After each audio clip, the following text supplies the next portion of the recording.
ಒಬ್ಬ ಶಿಷ್ಯ ಗುರುಗಳಿಗೆ ಹೇಳಿದ, ನೀವು ನನ್ನ ಈ ನದಿ ದಾಟಿಸ್ತೀರಾ ಅಂತ. ನಿಮ್ಮ ಹತ್ರ ಅಂಥದ್ದೇನಾದರೂ ವಿಶೇಷ ಶಕ್ತಿ ಅಥವಾ ಸಿದ್ಧಿ ಇದೆಯಾ? ಗುರುಗಳು ಹೇಳಿದ್ರು, ದಾಟಿಸೋದಂತೂ ನಾನು ಮಾಡ್ತೀನಿ, ಆದರೆ ಒಂದು ಕಂಡೀಷನ್ ಇದೆ. ಏನು ಕಂಡೀಷನ್ ಹೇಳ್ತಾರೆ, ನಾನು ಒಂದು ದೋಣಿ ಕೊಡ್ತೀನಿ, ನಿನಗೆ ಬರೀ ಎದುರುಗಡೆ ಆ ದಡ ಮಾತ್ರ ನೋಡಬೇಕು, ನೀನು ಅಲ್ಲಿಗೆ ತಲುಪ್ತೀಯ.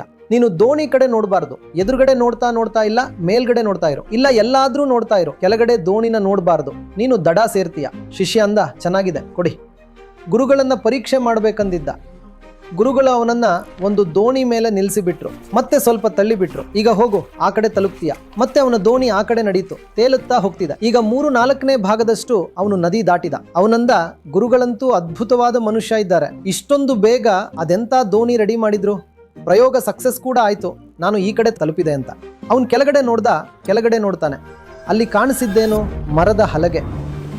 ಬರೀ ಮರದ ಹಲಗೆ ಮೇಲೆ ಗುರುಗಳು ನಿಲ್ಲಿಸಿದ್ರು. ಮತ್ತೆ ಬ್ಯಾಲೆನ್ಸ್ ಮಾಡಿ ನಿಲ್ಲು, ತಲುಪ್ತೀಯಾ ಅಂದಿದ್ರು. ಯಾವಾಗ ಅವನಿಗೆ ಕೆಳಗಡೆ ಇರೋದು ಮರದ ಹಲಗೆ ಅಂತ ಗೊತ್ತಾಗುತ್ತೋ ಅವನು ನಡುಗುವುದಕ್ಕೆ ಶುರು ಮಾಡಿದ. ಗಡಗಡ ಅಂತ ನಡುಗಿ ಪಟ್ ಅಂತ ಕೆಳಗೆ ಬಿದ್ಬಿಟ್ಟು ಮುಳುಗಿದ. ಮಾತರ್ಥ ಆಗ್ತಿದ್ಯಾ? ಮರದ ಹಲಗೇನೂ ಪಾರು ಮಾಡುತ್ತಿತ್ತು, ಈ ಮನುಷ್ಯನೂ ದಡ ಸೇರ್ತಿದ್ದ. ಆದ್ರೆ ಕೆಲವು ವಿಷಯಗಳು ಹೇಗಿರ್ತವೆ ಅಂದ್ರೆ ಅವು ತಲೆಗೆ ಬರಬಾರ್ದು. ಅವು ತಲೆಗೆ ಬಂದು ಅಂದ್ರೆ ಬಿದ್ವಿ ಇಲ್ಲ ಮುಳುಗ್ತೀವಿ ಅಂತಾನೆ ಅರ್ಥ.